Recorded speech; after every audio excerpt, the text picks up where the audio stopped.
Skip Weber and Weber Chevrolet. It's going to be a big year. We're resetting things. We got new incentives out there. Pricing is probably about the same as what it's been. But as we start things on the new year, we are a little bit down on our inventory because of the good December. And when they stop producing the last week of the month and the first week of this month, it's a little bit off kilter from the normal month after month production of cars.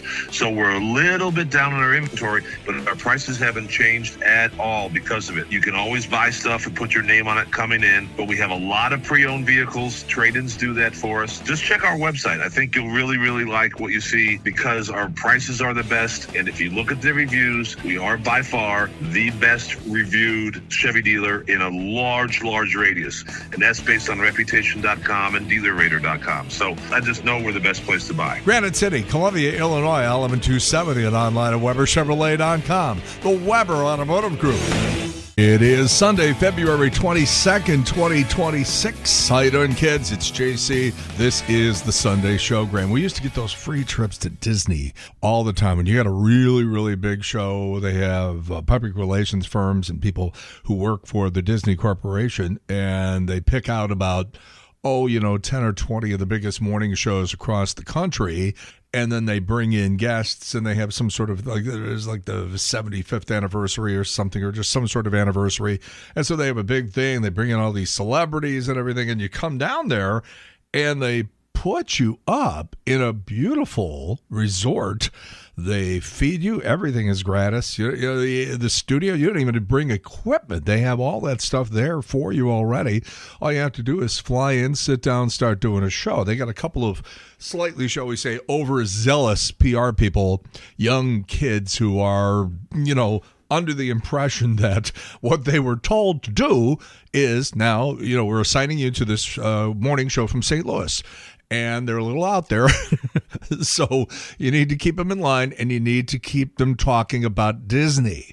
And we're like, okay, we can't do a 4-hour show for 5 days just doing nothing but talking about Disney. We're going to do our regular show, and we will schedule segments about Disney. We will talk about the fact that we're at Disney. We will speak in glowing terms about the way we were treated and how cool everything is, because everything really is cool down there. They don't do anything half-assed. So we'll do all of that, but sometimes that's not good enough for them, and they lean on you like, you went 10 minutes without talking about Disney. It's like, that's going to happen from time to time. So, we butted heads a couple of times, but for the most part, overwhelmingly, the trips were just great.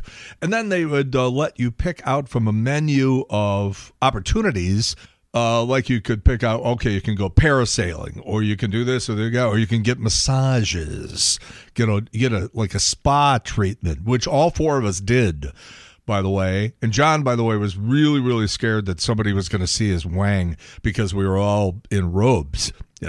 You'd think the girls would be going, we got these 2 horny guys away from their wives on a road trip in Florida, and we better be careful. But no, it was John who was scared. Oh, my robe almost opened up there. It's like, John, you're not Sharon Stone. Don't worry about it, okay? So, but we had these marvelous trips, and you would meet these people, and that guitar player, Dean, how great was he? He didn't even need any time to put a song together. And just we heard our names and just started singing. I don't know how you do stuff like that, but I guess if you've been doing it your whole life, maybe there's little tricks that you can use. But we miss those trips. We miss them very much. All right, let us begin, as we always do here on the Sunday Showgram, with something we call the Weekend Pickup, a variety of pointless, useless, semi-psychotic news stories that perhaps flew under your radar and would have been better off remaining there, but we pull them out, we revive them, and throw them at your face. So, by the time you hear this, the Olympics will be almost over. Closing ceremonies and stuff like that, I believe, are tonight.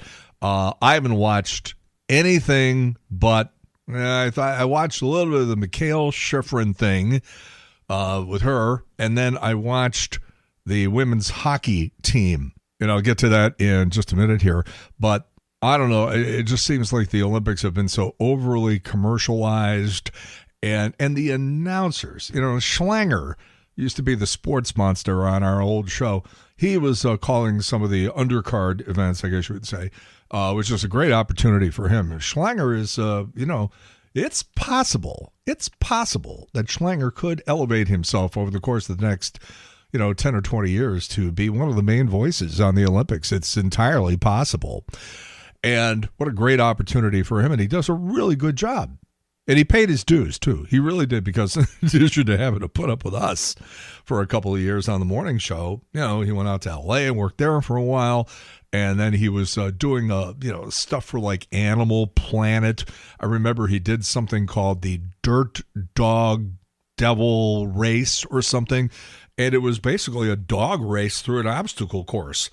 And I'm thinking to myself, this is the equivalent of people who come up in radio of, as I did, working in places like Flint, Michigan, and Lansing, Michigan, and Grand Rapids, and Fort Wayne. You got to take all these crappy jobs as you're coming up with the business, but it's all, the means to an end. Okay, you do this stuff, and people can laugh at you and everything because it's like, oh, man, he went to college, he is a broadcaster, and he's in Fort Wayne. Ah! It's like, okay, well, again, it's the means to an end. It's the equivalent of baseball, okay? You don't just say, I'm a baseball player, here I am. You have to put in your time in the minor leagues and in college ball, but especially the minor leagues where you're making minimum wage and you're living in dumps and you're playing on crappy fields in little tiny towns in Texas and Oklahoma, and you're like, God, is this going to be worth it or not? And if you're, if you're fortunate and you've really got the talent and you really are working at it, well, next thing you know, you're making, $30 million a year in the major leagues. So it is possible, but you got to put your dues in. You got to pay your dues. A lot of people are always looking for the shortcut stuff. Well, I'll do YouTube and then I'll be discovered, and it'll be simple as that. It rarely is. You hear about those stories from time to time where somebody starts a podcast and the next thing you know, they're making, $100 million a year. It rarely happens. It's like all these kids bouncing a ball from sea to shining sea, figuring I'm going to play in the NBA and I'm going to make $100 million a year. And your chances are better of being struck by lightning 20 times than they are of being a kid from, like East St. Louis or something, going to make it to the NBA. But when you hear that story, it gives, it's not all bad because it does give hope to young people who maybe don't have anything else going. So anyhow, I'm watching the women's hockey team, and I was just astonished by how much fun it was to watch. Those are some badass chicks. And as you probably already know, on Thursday afternoon, they're playing for the gold against Canada, and the USA can't score the entire game. 1-0. They're down the entire game. 2 minutes and 4 seconds to go in regulation time. They put one in. It goes to overtime, and then this. Looking for Heisey. Puck is forced out of his zone, and Keller gathers it in. Now Heisey, as Canada gets fresh skaters on the ice. The outlet pass for Keller, a defenseman. Nice move. Cuts to the net. Score! Megan Keller, the overtime hero. United States wins gold and belong. It was really, I got goosebumps just watching it again. I'm looking down, full of goosebumps.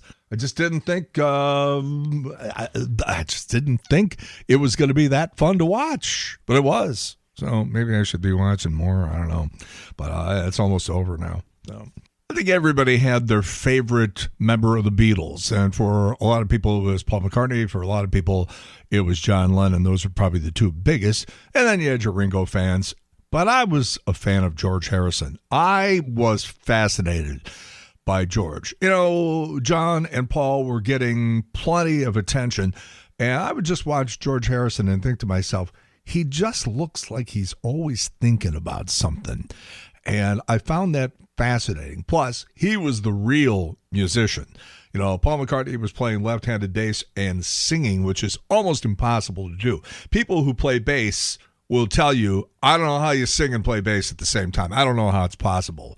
But Paul McCartney did it. Plus, he played piano. And then, of course, you had John Lennon, who was, in a lot of ways, the real spirit of the Beatles. Ringo just, had his following. He was the underdog.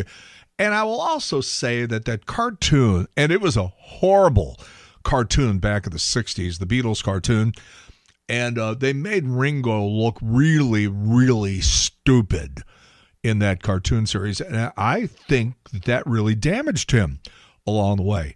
But then you had George Harrison, who was not only the best musician in the band, but he just, like I said, he just always seemed like he was the smartest guy in the room. You got to watch those guys who don't say much, And when George would say something, usually it was hilarious.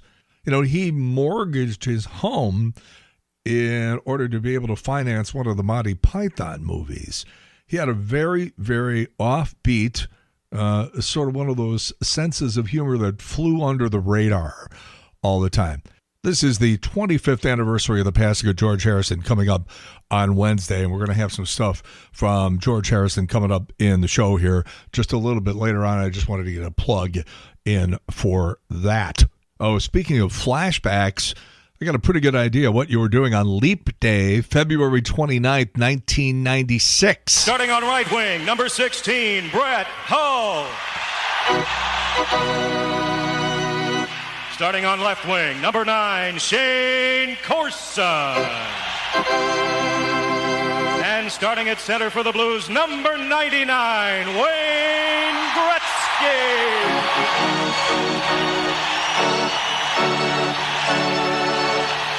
Oh, man, we thought this was going to be great.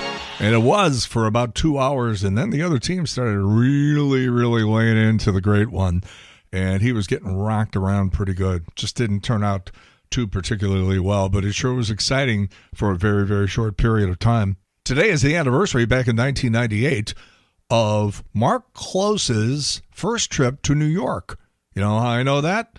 Because he went along with me. And I was a veteran of going to New York. Between 1985 and 1999, I went to New York 225 times.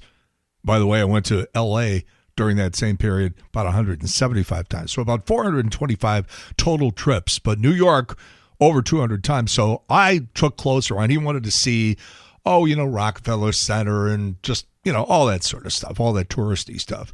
So we did all that. And we were broadcasting live at the Grammys, which were in New York that year. So we would record those shows in the mid-afternoon. They would play the next day. And that left us free at night to just go around and do stuff. So took him around. I still remember we had Heidi Klum on the air. We ran into Leslie Stahl from 60 Minutes in the lobby of the Broadcast Center, which is the place where they do all the shows. You have a little corporate stuff at a place called Black Rock about, half a mile away. And then, but they call this thing the Broadcast Center, not to be confused with the place where kids who think they're going to end up working at KMOX end up going to school for 6 months. Close was fascinated by the fact that everybody would see that was famous. I would just go up and start talking to. He's like, I don't know how you do that. I don't know, And I had met Leslie Stahl before, not like she was going to remember it or anything, but I just felt, I know what she's like to talk to. It's a pretty friendly woman, so, why not? Speaking of hockey, tomorrow's date back in 1980 was the Miracle on Ice. USA wins over the Ruskies back in 1980. Putin started the invasion of Ukraine on tomorrow's date back in 2022. I was in the audience of Saturday Night Live on tomorrow's date back in 1991. Alec Baldwin was the host. The musical guest was Whitney Houston. She did I'll Be Your Baby Tonight. And back in 2004 on tomorrow's date was the premiere of the Mel Gibson movie, The Passion of the Christ. And they had one of the screenings at the Tivoli, and then they had some other smaller theaters in South City. And you had, I won't even say his name, but you had St. Louis City aldermen running around and doing things like pulling fire alarms in the theater, which, by the way, if I'm not mistaken, is a felony. And they could have gotten this guy, but I don't know, got enough connections at City Hall. On Tuesday's date, 1989, I was in Los Angeles for a movie called Skin Deep with John Ritter, and there were so many interesting things about that junket. I had never talked to John Ritter before, so that was cool. And he's really nice and really, really funny. But on top of that, the movie was directed by Blake Edwards. And you probably already know that Blake Edwards was the guy behind the Pink Panther movies. And I sat down when he said, "Oh, St. Louis, huh?" And I said, "Yeah." He said, "I went to military school in Alton." I was like, "What? Wait, I never heard that story." And he proceeded to tell me that his parents apparently sent him away to this military school up in Alton, and he didn't like it. And after about 2 weeks, he jumped the fence and he hitchhiked all the way back to Los Angeles. From Alton, he hitchhiked. So that was an interesting story. And then one of the stars of the movie was Julianne Phillips. And if that name rings a bell, is Springsteen's first wife. They were married for, 45 minutes. And the whole thing just, by the way, if you listen to the songs on the album Tunnel of Love, very, very clear what he was writing about as he was watching his marriage disintegrate right before his very eyes. So that was a really interesting trip. On next Friday's date, the 27th, it's the anniversary back in, what was the year? 2009. So my daughters and Joe Buck's daughter attended the same high school. And every year they would do this father-daughter dance. And so I go to this thing, we're all dressed up, and what happens is your daughters dance with you for like one dance, and then they're like, "Dad, go sit down in the corner." And all the men just sit in the corner, all dressed up in suits and everything. And we just sort of sit around and drank beer and just, BS'd with one another because the girls didn't want any part of us. It's the father-daughter dance for about 4 minutes. And I run into Joe Buck. And I had been telling Joe that I was thinking about getting remarried. And so I went up to him and I said, "Hey, I'm engaged and we've already discussed it. We're going to have another baby." And he just looked at me and he said, "You're crazy. You're insane. You're nuts." What I like to point out is it was only a handful of years later where Joe Buck announced that he was getting remarried and having twins. Point, match, JC. Friday is also the anniversary back in 99 of the Old Barn implosion. Do I still have this thing in the archives? Let me just check. No, I guess it's on a CD somewhere stuffed away. There was this group called the Arena Angels, and it was a group of people who did not want to see the Old Barn demolished. They thought it was some sort of a landmark historical figure. They were trying to get the place designated as, one of those historical landmarks. And the people in Washington who hand those things out were like, "Are you kidding? Are you kidding? That place?" And as the great Bob Plager once explained to us. Tell me your best story about the deteriorating condition of the old arena. Almost everybody has some sort of a story about, just walking to the bathroom and coming face to face with a giant rat or something. What's your best story about the old barn? Well, towards the end, they knew it was coming down or they were going to move, so they didn't do any work down there. It was just all patchwork, and it was every time it rained, and you go in our bathroom, and it was the sewers that back up, and all was bad. And then they had on the board and the cockroaches, and you had your pin in there, and it was a $5 every week, and the biggest one you put your name under. But you go in there when Harry Ernest was there, and the lights were all off, everything was on. You go in the morning, you flip on a light, and you could see the cockroaches running around. Oh, wow. But it was a great building out the rink and the seats, but don't get behind it. Do you think they did that just to put more fight into you guys? Just to make you mad when you went out on the ice? Oh, I don't know. We were always mad anyways. We didn't need the cockroaches. How fun when Bob Plager used to stop by. And my favorite story of the week, it's the anniversary coming up on Thursday of something that happened in 1993. Now, the reason I like this story is not because it involves me. I like it because, well, you know how it works. A news story comes out that says, tomorrow there's going to be a news conference, and one of the ones I remember from back in the 80s, Mike Schmidt, third baseman, Hall of Famer for the Philadelphia Phillies. Going to have a news conference tomorrow where Mike Schmidt is going to announce his retirement. And I always said to myself, well, then why do I need to watch the news conference? You just told me what's going to happen. And I guess it's because if they don't announce what the news conference is for, they're afraid maybe nobody will show up or something. But in this particular case, the St. Louis media and every television station, every newspaper, every magazine, you wouldn't have believed that room was packed.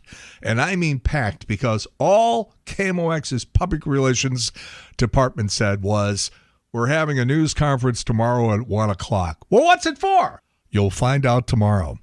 And everybody showed up, and there was murmuring amongst the media, like, what's this? What's it going to be? Nobody had any idea. It was a complete, total, 100% secret. Geez, I mean, it was like the Bob Newhart finale, where Suzanne Plachette was in the bed next to him. The story, at the time, back in 1993, reported by John Pertzborn. Well, when you think of KMOX radio, chances are you think of a good old-fashioned solid radio station.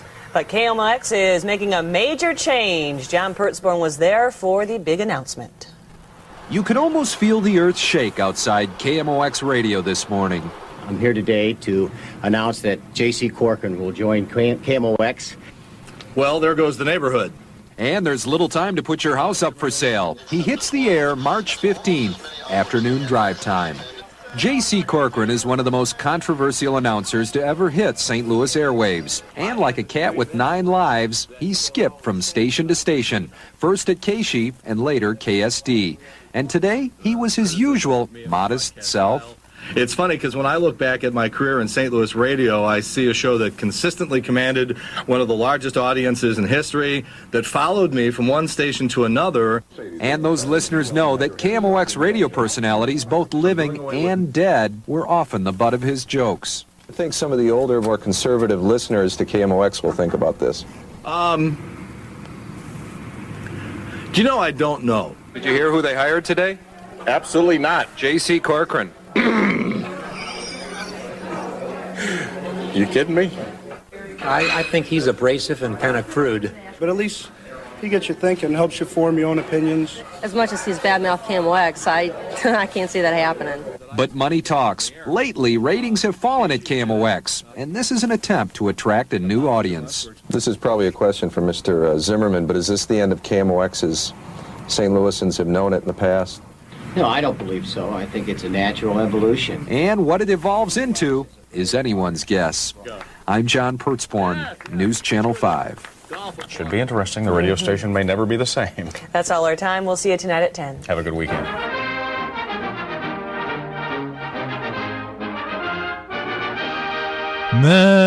Memories. Da, da, da, da, da, da.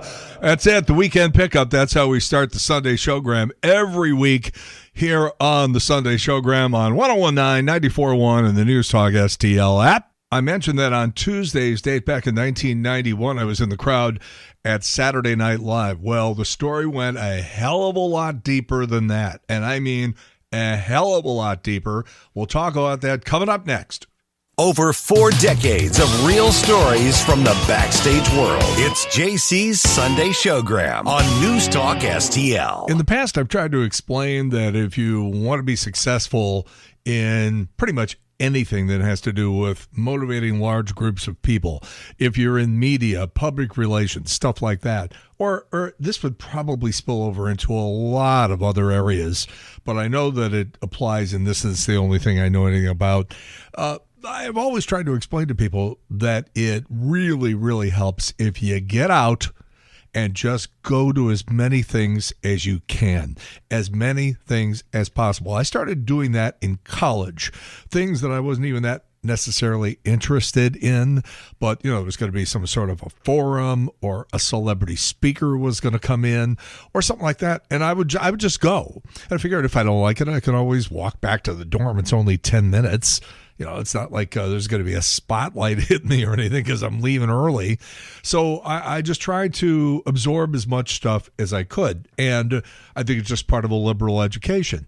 And it turned out to really, really be a smart move on my part. And especially at that age, I wasn't necessarily known for doing smart things, but that one I give myself credit for, because the more things you go out and you just sort of soak in the ambiance, even if you're not that crazy about the message or whatever it is, you're still probably walking away with something that you can use at some point, whether it's some sort of personal fulfillment or enrichment, or something you can use like on a radio or a TV show or something like that. Now, we've talked about this before.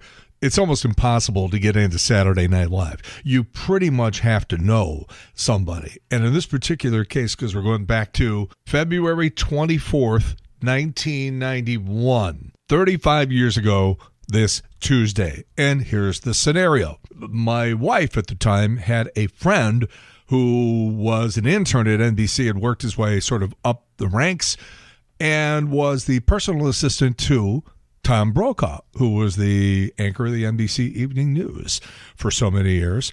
And so, his desk was right adjoining Tom Brokaw's. And we know that because he took us into the newsroom and we sort of walked around. This was on a Saturday night before the show. Now, if you'll recall, in January and February of 91, it was the beginning of the Gulf War. If you were around, you remember that incredible night when the whole shock and awe thing was supposed to be taking place. And you had those 3 CNN anchors, including Wolf Blitzer, and I think it was John Holloman was the other guy's name, and I don't remember the name of the third guy, but they were holed up in a hotel in the Middle East, and they were watching this, and they were sort of broadcasting it in real time. And back in those days, when cable TV and when CNN was really good, it's hard to believe, but there was a time when CNN was just fantastic. So you got these guys sitting in this hotel on one of the upper floors. They got their camera sticking out the window. They're watching all this bombing going on, and we're watching it here in our homes.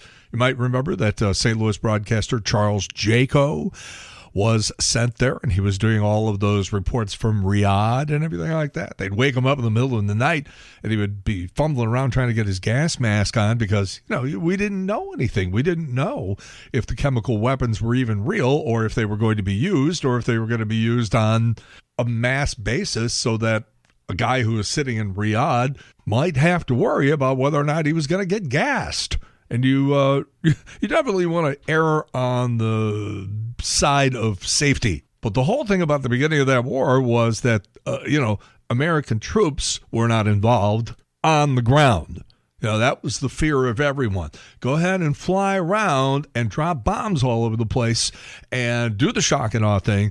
But, we don't want to get in a war in the desert where we're sending American men and women in there and starting up a ground war. So that was the fear. The fear was we don't want a ground war, and we were pretty much, I don't say it was guaranteed, but we were led to believe that it was not going to escalate into a ground war. And so as long as we were dropping the bombs and we were the ones really suffering casualties, everybody was sort of comfortable with the way that things were going. So anyhow, this guy who got us the tickets for Saturday Night Live, and I mentioned, was Alec Baldwin and Whitney Houston. I still remember this kid's name, who was Tom Brokaw's assistant. His name was Emmett Kelly. And if you know anything about clowns, there's probably one of the most famous clowns in American history. But this guy, I don't know if I'd like to go around with that name, especially when you're trying to make it in journalism. But Emmett got us tickets to see Saturday Night Live, and he came with us. So the three of us are sitting there, and we're waiting for the show to begin. And I still remember Maria Shriver was standing behind us in the doorway, just sort of watching a few things. And it's fascinating, depending on where you sit when you go to Saturday Night Live. And in this particular case, we were sort of up in the balcony and right behind the soundboard. So you could see the sound engineer, who had to have a very, very difficult job. And what he would do is he had big, long strips of white adhesive tape. And he would take those strips and then put it down on the soundboard, and each one of the names that was written on the adhesive tape corresponded to one of the faders on his control board. And then at the end of a sketch, he would peel that off, set it aside, take the second piece of adhesive tape, put it down onto his mixing board, and that would tell him who was wearing what mic. I saw that, and I immediately stole it. Because when you're doing a live broadcast and you've got multiple people and multiple microphones, it's really difficult to keep everything straight. And so you put it on the adhesive tape, stick it on there, and you know who's who. So anyhow, it's my wife at the time and me, and then Emmett, and we're sitting here watching the show. And I would say maybe about 15, 20 minutes into the show, I hear what sounds like a little bit of commotion behind us, which is unusual because this is live television, and they are really, really strict about, what goes on in that crowd. You do anything to disrupt anything, and they will usher you out of there faster than you could say Ticonderoga. So it was going on behind us, and then I realized that this noise, it sounds like somebody's running or something. And I noticed that this sound is coming closer and closer and closer to our group. And then I realized he is coming to our group. And the first thing I think of is, what did I do? And why am I going to get thrown out of here? But in reality, what it was another intern, I guess you would say, who was sent in to retrieve Emmett because NBC News had learned that the ground war was about to break out, which meant that Tom Brokaw was going to have to come in to work at midnight. They were notifying all of the correspondents and live reporters and everything. We're going live in, as soon as we can round everybody up. And they needed Emmett because Emmett supplies scripts to Tom Brokaw and does all this prep work for him and writes stuff. And they just yanked him right out of the crowd. And we ended up watching the rest of the show with an empty seat next to us. But what was fascinating about the whole thing is because it occurred to me, I really had a difficult time watching the show. And to this day, I remember very little of what went on because all I could think of was, when it came down to it, really, how many people walking the face of the earth at that point could have known that the ground war was about to break out, and yet I was one of them. Yeah, and all the military guys, probably the politicians were being notified, little by little, one by one.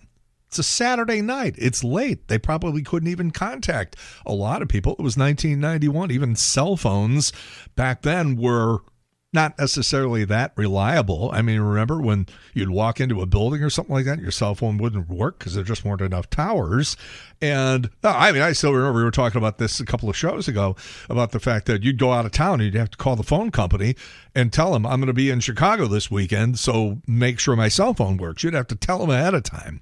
So cell phones weren't exactly that reliable back in 1991. But to be sitting there and to be watching this live television event, but I know what really, when it comes down to it, only maybe a couple of hundred, maybe a couple thousand, but probably more like a couple of hundred people walking the face of the earth at that point knew that this major news story was about to bust and that America was now involved in what everybody feared, which was a ground war.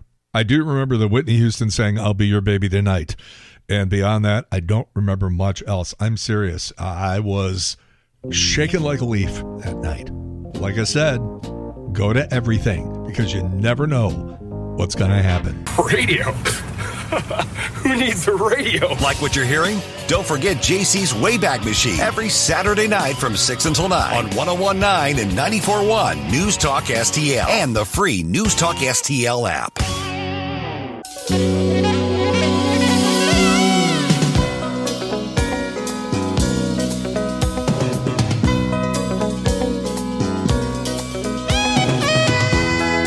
If you missed our show, The Wayback Machine, which we do from 6 until 9 at night every Saturday here on 101.9, 94.1 and the News Talk STL app, we had our conversation with Jim Peterick, and the name may not sound familiar, but I swear to you, you're going to know exactly who I'm talking about. So you're going to hear that in the upcoming hour. And then also, I have some amazing George Harrison stuff.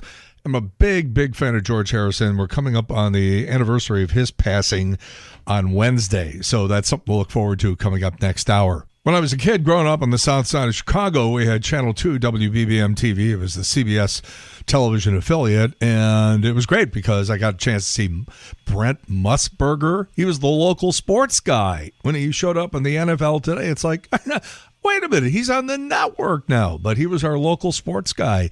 And the same with Gene Siskel, same television station.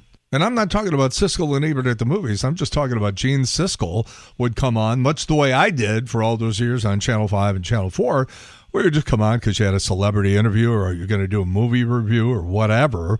And he would finish that every day. And then once a week, they would go down to another studio and record Siskel and Ebert at the movies. And you would see that in syndication. But he was just our local film critic. So after we went national, it became really, really famous. Every time we would go to Chicago for the Cubs-Cardinal weekends, I would always call him up, and I would get to his assistant by the name of Don Dupree. But anyway, I would call up Don and say, look, we're coming in. Is Gene available? Can we just grab him for 10 minutes just to have something to play? We're going to be in Chicago all weekend doing the Cubs-Cardinal thing, but we always try to absorb, some of the other Chicago-type stuff. Like, yeah, sure, come in. I'll set it up. What time you want to come? Blah, blah, blah. And then we would show up, and there's Gene Siskel sitting there, and we would always have a good time. And for whatever reason, I don't know why, because Gene Siskel could be a little on the snarly side. Not everybody liked Gene Siskel. I think there was a lot of jealousy because I don't really know any reason why people would dislike him. But yeah, he I guess rubbed some people the wrong way. But for whatever reason, he liked me. I don't know why. I just got lucky. He got a kick out of me. I remember when Hail, Hail, Rock and Roll, the tribute to Chuck Berry movie that was shot at the fabulous Fox Theater back in 1986. Drew Johnson and I both emceed that night. But, it was going to be almost another year before the movie would come out. But I heard what the release date was, and I called up, again, Don Dupree, and I just said, I know he's not supposed to do this, but we're all down here in St. Louis, and it's Chuck Berry land, and I emceed the thing, and it was shot at the Fox Theater. Is there any way that Gene would be able to come on the air with us before the release of the movie and just give us like a little sneak preview? You don't have to say a lot, but just it's going to make us look good. And also this tremendous amount of appeal and curiosity about this movie. Everybody wants to know. I mean, it was shot right in our backyard. So, is there any possibility? Well, I'll ask him. Get a call back. He's like, Gene said, whatever you need. It's like, really? Really? And so Gene came on the air with us, and we did like a 10-minute interview for 93.7 KSD, the classic rock station back then, doing the old Breakfast Club. And Gene Siskel came on with us and gave a great review of the movie, told us, some things to sort of watch for in terms of the movie having a lot to do with St. Louis. And so, like I said, Gene and I got along. Now, Siskel and Ebert at the movies ran on Channel 4.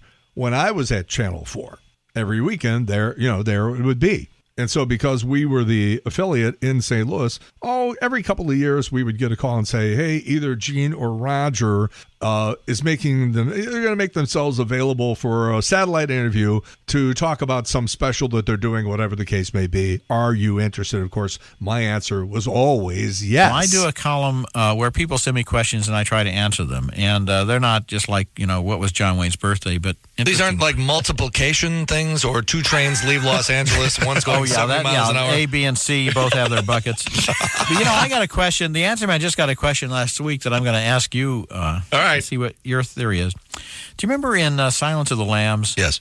Hannibal Lecter is able to take the filler from a ballpoint pen and use it to pick handcuffs from behind his back while he's blindfolded, and then he gets out of the cell. That's right. He's in that cage there. That's right. Yeah. Okay, so this person writes to me and says, okay, now it's Hannibal, and he's only handcuffed by one hand. His other hand is free, and all he can think of to do is to cut the hand off with a cleaver. By the way, don't you think before you cut your hand off, you would probably try to pick the lock? Yeah. As long as we're going to talk about that, you brought up Crouching Tiger, Hidden Dragon. I know that you have heard this criticism also. If the person can fly, why does the person ride a horse to go get the thing at the end of the movie? I don't want to give it away. It likes the horse. And the horse would be really disappointed to be left behind. And the horse likes the company. Not the answer I was anticipating, Roger, but thank you very much. The fact that you can fly, yeah, that's right, come to think of it. Why don't you send that question into the answer man, and I'll do some research on it about the Asian myth. You're trying to tell me that nobody else has raised that issue in your presence? I always love it when people have these really practical applications. When you That's a good one. No, nobody has mentioned that to me. There you go, my claim to fame. Question. I'm going to watch for you to use that on the show. All right. So a great and really funny moment there with Roger Ebert. So similar situation. They call it this time. It's Gene Siskel who's going to be available, and this for me was just one of my great career moments. I mean, when you sit there and you think back about all the things that happened, all the things that were exchanged in terms of interviews and information and entertainment and just, what you do for a living at this job, man, was this cool. And in this particular case, Siskel and Ebert were celebrating 22 years on the air. Gene, congratulations on 22 years. The cool thing always to say is, hey, we wish you another 22. I don't know what you'd look like or what I'd look like, but what the hell, we'll say it anyhow. Well, Roger and I have always had this fantasy, that if we did another 22, we would have attendant nurses behind us as we were, giving our reviews. Probably the nurses would start talking and be a whole lot more interesting than we were, and that would be the show. I know how you could end the show. You could say, and until then, the balcony is accessible. Very, very good. Gene, great to talk to you. Don't be too clever or I'll have to get rid of Roger. Thanks, Gene. We'll be watching here on Channel 4 in St. Louis. Great to talk to you. A pleasure, JC, always. Like I said, one of those moments. I make frequent references to the Saturday night show that we do here. That's from 6 till 9 every Saturday night. It's called JC's Wayback Machine. And on that show, every week we do something called the JC Celebrity A-List Interview. And I talked about the fact that this week it was going to be a guy by the name of Jim Peterick. And a lot of people were like, well, JC, I don't get it. Normally when you say you got a celebrity interview, it's like George Clooney or Graham Nash from Crosby, Stills and Nash, or Dennis DeYoung or Don McLean, Brian May from Queen we've had on. Who the hell is Jim Peterick? A lot of you are very familiar with the name of musician Jim Peterick, founding member of the Ides of March, founding member of Survivor, wrote songs and played with 38 Special. Jim Peterick, he's our JC Celebrity A-List Interview of the Week. You're sitting there one day and you go to your answering machine and you think you're being punked by one of your buddies because somebody's doing an awfully good Sylvester Stallone imitation. Well, that's very accurate. I had this big old answering machine with the cassette in it, and I hit play, and I hear a couple from my sister, from my buddy, and then, hey, yo, Jim, that's a nice answering machine you got there. This is Sylvester Stallone. Give me a call. I thought Sal, our road manager, the Survivor road manager, was putting me on. He's Italian, and he sounds like that. And I call Sal, and he goes, no, it wasn't me. My wife hears it. She says, you better call him back. So I called this number, and I very shakily, I say, this is Jim Peterick. Is this really Sylvester Stallone? Hey, yo, Jim, call me Sly. Here's a kid from Berwyn calling my hero Sly. Well, I'm pretty professional, so I get right on board. Hey, what's going on, Sly? He says, well, I got this new movie called Rocky 3, and I don't want to use Gonna Fly now. Yeah, I want something new, something for the kids. Can you help me out? I said, I love your band, Survivor. I said, hell, is the Pope Catholic? Yeah. He said, I'll tell you what I'm going to do. I'm going to send you the movie's rough cut, and I want you to write a song that's an anthem for all time. Is that a problem? I go, no problem, Sly. Sends us the movie, rented a Betamax Pro, invited Frankie Sullivan over to the house, the guitar player of Survivor, and we watched that thing. And what surprised me, though, is in the 3-minute montage, they already had music. Bump, bump, bump. Another one. I call Sly. Sly, you already got a song. What are you talking about? Oh, you got to beat that one. They wouldn't let me use it. Thank you, Freddie Mercury. That's all I can say. Wow. And we watched the movie, and of course, it's an amazing movie. And out of the dialogue, we picked out that phrase, Eye of the Tiger. That's all we needed. And we went on fire. 2 days later, we're in the studio and recorded the song in a couple takes. Dave Bickler sang his butt off. We sent it to Stallone, and he says, you guys really did it. No kidding. And, he's right. The song is outliving everybody. This is just an amazing thing that the song is still around in 2020, especially in this COVID world. It's really kind of an anthem of hope. David Bickler, former lead singer of Survivor, and now the musical voice. Sing with me, David. I'm a poor man's I'm all night long. Got a bad guitar and a simple song. Yeah! Whoa! See that? Hey, you gave me some reverb, too. Yeah, that's right. That's little Eye of the Tiger. Rising up, back on the street. Did my time, took my chances. Wow. I guess that's gone. That's a real deal. Went the distance, now I'm back on my feet. Just a man and his will to survive. Yeah. So many times it happens too fast. You trade your passion for glory. Don't lose your grip on the dreams of the past. You must fight just to keep them alive.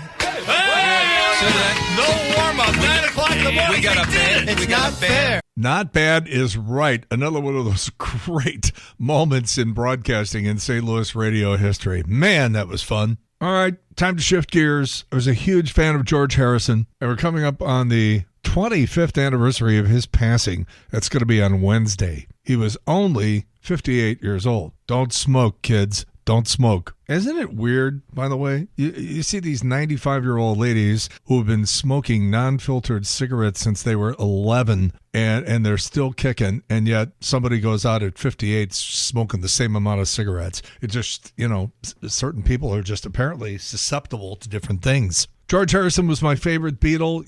John was the sort of spirit of the Beatles. Paul was the cute one. Ringo was the underdog. But George Harrison was that guy you sort of kept your eye on, The less somebody talks, sometimes the more I want to watch him, because it's like, what do you know that you're not saying? And I don't know, George Harrison always had this look of wisdom. He always looked a very wise person. And then, of course, in the early 70s, after the Beatles break up, there's this explosion of George Harrison material all over the place. All those years that the Beatles didn't really use many of his songs on the albums. It's not really a knock on John or Paul, because there was just so much talent encapsulated in those two guys. If you're George Harrison, you're probably thinking, man, they don't even give me a microphone when we go on the Ed Sullivan Show. When George died back in 2001, his son, plus Jeff Lynne of ELO, Tom Petty, the rest of the Traveling Wilburys,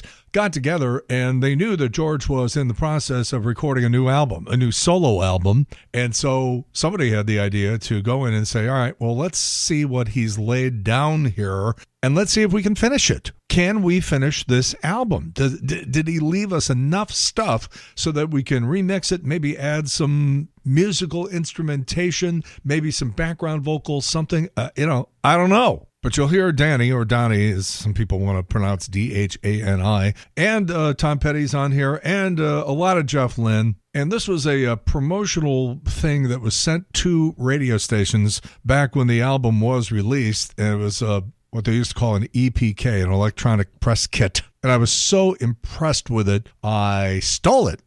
And I kept it for myself, and you get to hear it now. I don't even know where to start with George Harrison. I was talking about this earlier, and the fact that, everybody had their favorite Beatle. Paul was the cute one, and John was, John, the spirit of the Beatles, and Ringo was sort of the underdog. But I always loved George Harrison. We got the anniversary of his passing coming up in the upcoming week here. Been 25 years. Was your appreciation of George Harrison as sort of accelerated as mine? So when I was growing up in my formative rock and roll years, I kind of looked at them all the same. I resisted having a favorite Beatle. I just liked them as a group. I didn't even pay attention to who was doing the writing and all that.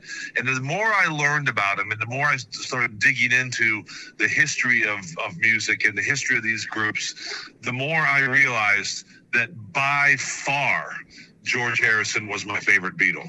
He was just a peacemaker and a cool guy, and he had so many songs, and they wouldn't let him put any songs on the albums, to the point where when they broke up, he did a triple album full of awesome music, and everybody in music in Britain, Dave Mason and Eric Clapton and all the backup singers, and they all wanted to be on the album, and he let them be on the album. He didn't look for the glory.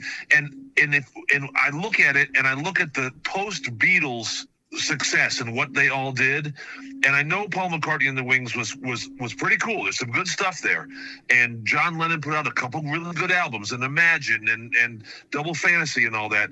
But George Harrison's post-Beatle work is by far the best of it. And that goes into the Traveling Wilburys, which is unreal how good that is and how unselfish all those musicians were with each other.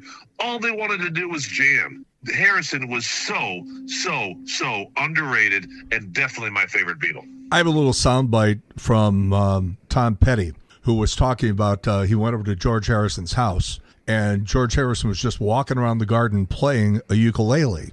And he said, "Hey, I've got a ukulele for you." And Petty was like, I don't know how to play ukulele. He's like, "I'll teach you." And so he opened up the trunk of his car, and it was filled with ukuleles. And he just pulled one out, gave it to Petty, and within an hour, Petty was playing the ukulele with George.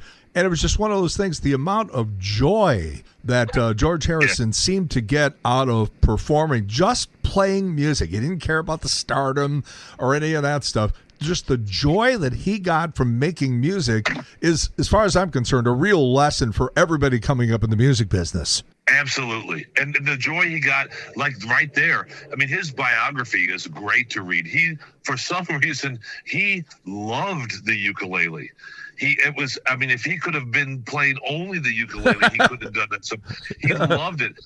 Teaching other people and helping other people get better at their music and bringing people into the fold, bringing along Billy Preston and leading him into more success. Just one after there. Like I said, the Traveling Wilburys. You got bigger names than Bob Dylan, Tom Petty, Roy Orbison, George Harrison, and Jeff Lynne. That's as big as you get. And they all just said, well, we'll all just put all of our names on everything and nobody gets extra credit, and we'll just take turns singing and take turns doing lead guitar work, and we're just going to jam. Why can't everybody be like that? Hey, you know how many extra thousands of great songs we would have if everybody was like that? And then you talk about George Harrison, who had an absolutely wicked sense of humor. He did a little hanging out at Saturday Night Live when Lorne Michaels offered the Beatles $3,000 to get back together. George came on the show and sort of talked about it, and just as part of the sketch, as part of the comedy, George refinanced his house to be able to get the money to, I guess the Monty Python movie was starting to go over budget, and they needed an influx of cash right away, and that it came from George. There's no Holy Grail or Life of Brian without George Harrison. That's right. That's exactly right. That's right. Well, that's exactly right. We celebrate George and his music. God, I miss that guy. All right, we're getting ready to cross over into March pretty soon, which is when people start coming out of their hibernation and start sniffing around, and that's got to be good news for everybody at the Weber Automotive Group. It really is. March is typically, if not our best year of the best month of the year, it's our second or third. Is that right? Wow. It's big. There's a little pent up demand from the winter, and the springtime comes and people are getting their tax refunds back, or they've submitted their taxes and know how much they owe and they have more money left, or whatever the reason. It's a big time. And it's also a 31-day month. So those are always a little bit better. Every day could be an extra few deals. So it's a great time. We love that. But in the meantime, February is really rocking and rolling, JC. We're going to be really good, and we've got a few days left of that, and I think we're going to break a record at least one of my stores for most pre-owned vehicles sold, at least in the last 10, 15 years, just because we have all of a sudden we've got a pipeline to acquiring, and a lot of our trades are trades that were in good shape, so we'll keep them and resell them. And next thing we've got a really good selection of pre-owned vehicles at all of our locations, and we're doing really well with them. Now, of course, we're selling new, and that's important.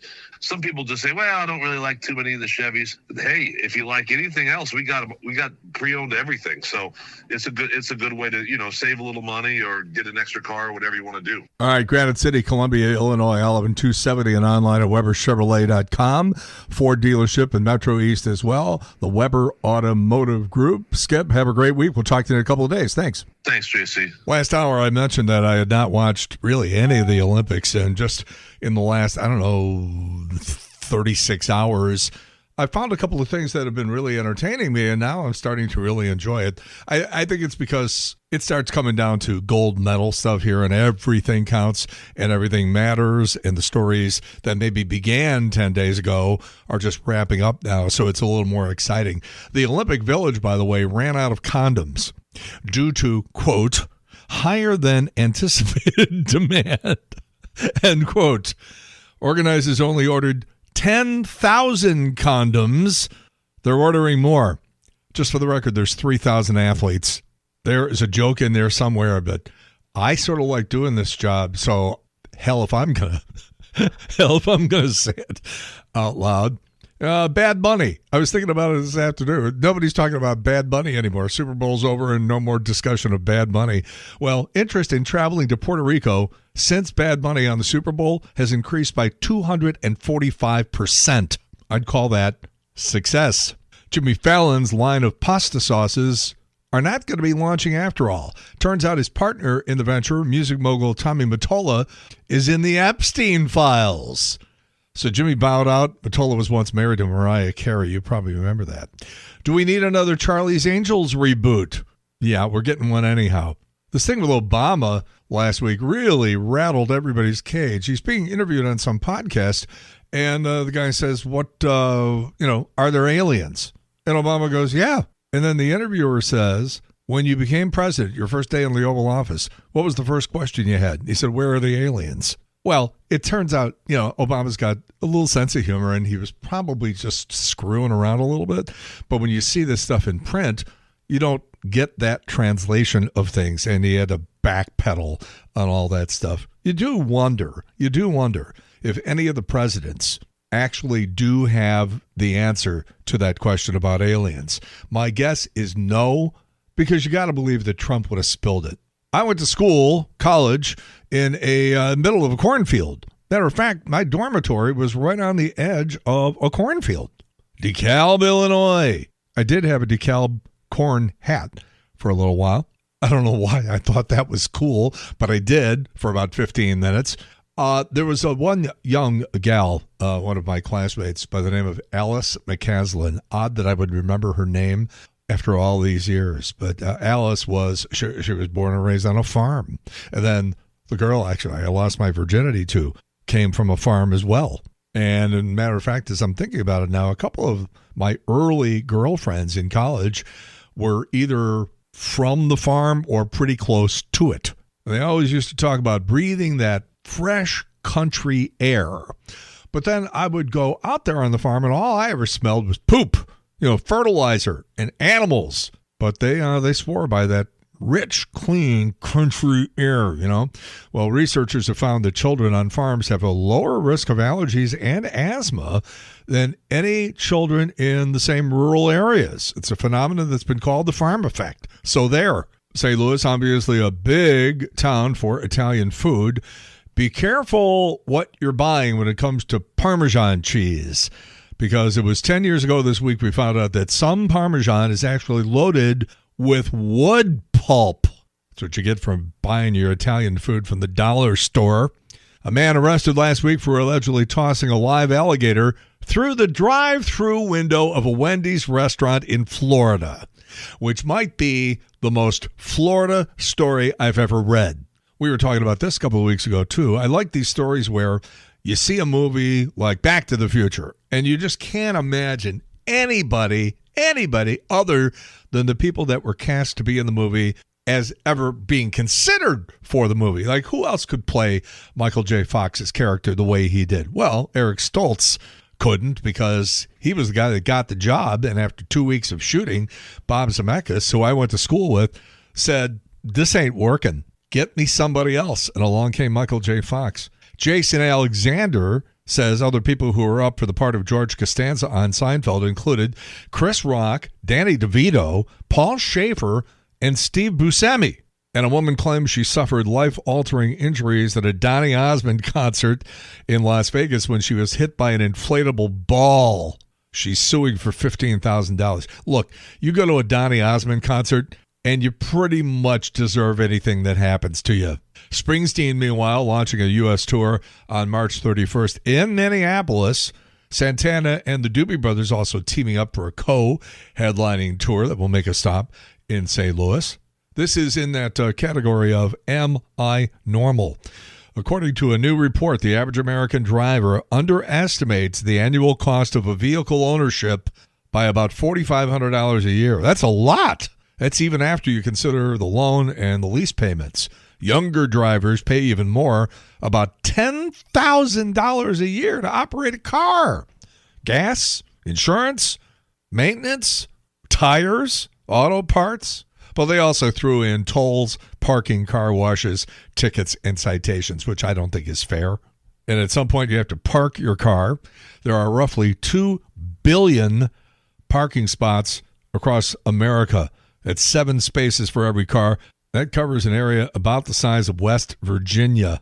When I got to St. Louis in 1984, I had to adjust to the, well, I'm going to call them what they are, the mispronunciations. It's not Highway 40. It's Highway 40. And then Mike Shannon used to transpose them. He would say, I hurt my arm coming in on Highway 40. He took the O's and made them into A's, and the A's and made them into O's. And I've heard other people do that. But the one that really puzzles me is Jaguar, the car. What the hell? How do you get Jaguar out of Jaguar? Where do you see wire in that? By the way, Jaguars are named after the Native American word jaguar, which means he who kills with one leap. And speaking of rural communities, and we were just talking about farms a minute ago, I don't remember seeing the Tasty Freeze locations popping up in a lot of metropolitan areas. It always seemed like I was out in the country somewhere when I would see Tasty Freeze, the real-life fast food chain John Mellencamp talked about in Jack and Diane. Well, Tasty Freeze, sadly, down to just one location, and it's in Alaska. You wouldn't think they'd be selling ice cream on the street in Alaska. More than 50... It's so stupid. More than 50 years ago, there were nearly 2,000 Tasty Freeze locations, but, you know, life goes on long after the thrill of soft serve is gone. How many pills do you take a day? I take 11. You get the high blood pressure, you know, the statins, the cholesterol, you know, it's all that stuff. And it's 11.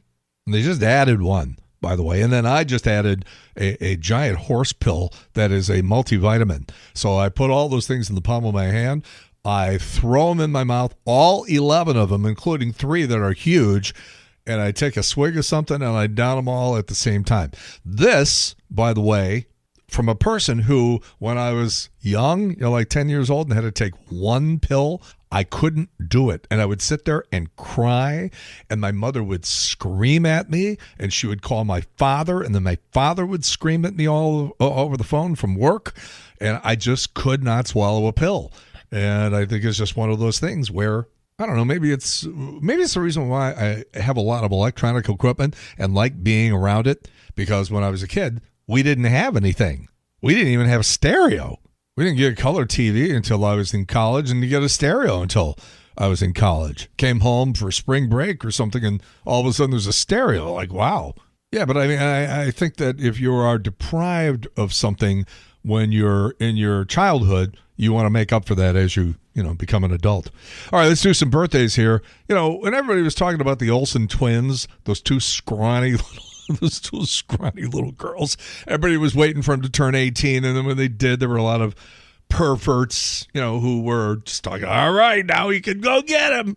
While all that was going on, their sister, Elizabeth Olsen, came along, and not only is she a great actress, but she's got some serious sweater meat and is not shy about showing it. She turned 37 this week, as did John McEnroe, the little anger ball, and he's married to Patti Smythe, the lead singer of Scandal. They've been married for, it's got to be more than 40 years. McEnroe turned 67. Molly Ringwald, 58. Vanna White turned 69. By the way, she makes $10 million a year. They figure she's worth about $85 million. John Travolta, he's worth $250 million. He turned 72. Sybil Shepherd, 76. Dennis DeYoung from Styx, 79. Yoko, 93. Chappell Roan, you don't know who that is, find out and then start paying attention. A singer from Missouri, extremely flashy and very lesbonic. And she was the one on the red carpet a couple of weeks ago at the Grammys. She was wearing, she had some sort of like nipple rings or something. And 2 pieces of fabric from the dress were attached to those nipple rings and just hanging down. You could see everything. She's 28. I know that CBS this morning is running a piece on Hillary Duff. Her big sister, Haley, is 41. Jeff Daniels, who we had in the studio once a long time ago and was just the greatest guest ever. Will McAvoy from the newsroom, and God, he had agents screaming at him the night he was getting ready to go onto the set for Dumb and Dumber. The agents were saying, you're going to ruin your whole friggin' career. You cannot do this movie. Do not go tomorrow. Just do not go. And he's like, no, I'm going to do it. And it didn't hurt him. And in fact, he told me in the interview, he ran into Alec Baldwin, and Alec Baldwin was like, you son of a, why didn't I think of doing something like that? So there, Smokey Robinson. And this is I guess you would say, a developing story. Smokey Robinson, I think, he's one of those guys who everybody seemed to like, even if you were not a huge fan of his music. He seemed like a likable guy. And he's embroiled in this controversy now where he's got 8 former housemates all claiming that he did naughty boy stuff with them. I just saw another story a couple of days ago surfaced on that, so it doesn't look like it's going to go away. He still has his own Sirius XM channel. You do have to wonder whether or not that's going to be an issue somewhere down the line here. He's turning 86 this week, by the way. Ozzy Osbourne took a leak on the Alamo on this date, 1982, 44 years ago. Tommy Lee and Pamela Anderson tied the knot 31 years ago today. They got married 96 hours after they first met. They divorced in 1998. Good video, though. It's JC's Sunday Showgram on NewsTalkSTL. When the ball is hit, you know it might be. There's a drive way back. Might be. You see a left fielder moving back, you know it could be. Could be. It lands in the bleachers. It is. It is. Holy cow. Anything you contrive in our business is bad. What you see is what you get. When it's me, you may like it, you may dislike it. You may think it's corny, you might think it's mashy, whatever. But I say it the way I'm accustomed to saying it. Between his years as a broadcaster in St. Louis and Chicago, generations from now, fans may still argue about which city was Harry's real home. I guess it's only fitting his most famous play-by-play call took place in a game between the Cubs and the Cardinals. Here's the pitch. Line drive, there it is! Into left field! Hit number 3,000! A run is scored! Musial ran first! On his way to second with a double! Holy cow, he came through! There she goes! Way back! It might be! It could be! It is a home run! NBC's Bob Costas remembers a much younger Harry Carey. As enjoyable and entertaining as he has been, let's say, the past 10, 15 years, that's not the real Harry Carey. The real Harry Carey is the guy Cardinal fans heard on the radio in the 50s and 60s and early 70s, because there you had a guy who was this bombastic, larger-than-life personality, but he was also a technically excellent announcer. He was on top of every play. He almost never made a mistake. He knew everything that was going on with the Cardinals and around Major League Baseball. He had a perfect combination of personality and craftsmanship then, and that's really why he's in the Hall of Fame. Because of his unique style, Harry Carey became one of the most imitated voices in America. Boy, oh boy. I'll take the phone. J.C. Corcoran, an outstanding young radio up-and-coming guy who hopefully won't frost my ass doing some type of bit that would get me all upset. Well, when I was growing up, I used to live at Sox Park in the summer. So this is before you turned pro. It was only a mile away, and we used to do it with my buddies, cracking up because he was so imitatable. Because he was always saying the most outlandish things. You would just watch the game and you would just repeat what he said. It was like you weren't even making up a joke. You would just say what he said and people would crack up. Like one time I was watching the game and out of nowhere he goes, "Hey, check out the kid in the sombrero." There's a good-looking youngster, huh? Like, what the hell was that all about? What does that have to do with the game? I mean, just the things that would come out of his mouth. Don't forget Friday night's midget night here at Wrigley. Anybody accompanying a legal midget gets it free. And let's refrain from what the kids were doing last year, tossing the little guys over the wall to let their buddies in. Remember, only one midget per customer. Hey, check out the halter top on that one. Must be Big Hooter Day here at Wrigley. Flash your Hooters at the gate, you get in free. And remember, only 2 Hooters per customer. Coming up in the bottom of the 5th. You know, speaking of 5th, I could sure use some more scotch. That's a fastball off Sandberg's head, both benches empty. So I'm looking for the Pepto-Bismol. He's on a stretcher. I think he's done. Finally, I get a hold of some K.O. Pectec. He's more concerned what celebrity show I'm in. Hey, the Pope is here today. The group of 30 Cardinals. Finally, a group of Cardinals the Cubs can beat. The Pope is here. I guess it's Big Hat Day here at Wrigley. You know, a couple kids were poking the Pope in the back of the head. I guess they couldn't see the game with his big hat on.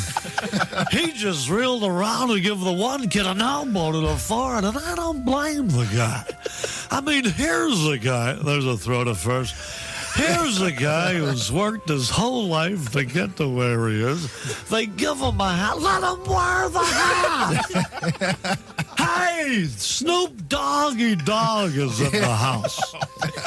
You know, Snoop Doggy Dogg backwards is Poonch Golly God. Oh, man. Standing ovation. Brian Caponera. Listening to Harry do a game is kind of like listening if your dad was doing the game. You kind of look the other way if he goofed up. 2 out, nobody on. Eddie Murray, rather. Even if he really goofed up. Harry Carey back at Bush Memorial Hospital. There is the Cubs defense. No runs, 1 hit, 2 left. We go into the bottom of the 4th. 5-0 St. Louis. You realize there's an entire generation of people coming up in the business that are hearing you and are trying to do your act? I would imagine that your advice to them would be, don't copy what I do. No, everybody, to be successful, I think you have to have your own style. Whatever it is, it's got to be you talking because, you know, especially on the tube, people detect phoniness right away. We have that proven every day in politics, too, you know. And you got to be what you are. And, you know, I guess my style's been a little different. And all through the years, somebody's been doing a takeoff on me, and especially the ball players. And some of them are very good at it. Harry Carey, thanks so much for talking to us. And continued success here. Hey, Murph, the drink's on me. And as soon as you hear that voice, you think about all your baseball memories, and you think about the team or teams they broadcast for. It's one less person in that category now. I think the way they will remember me, which is that I was a good guy, and I was a hell of a baseball fan.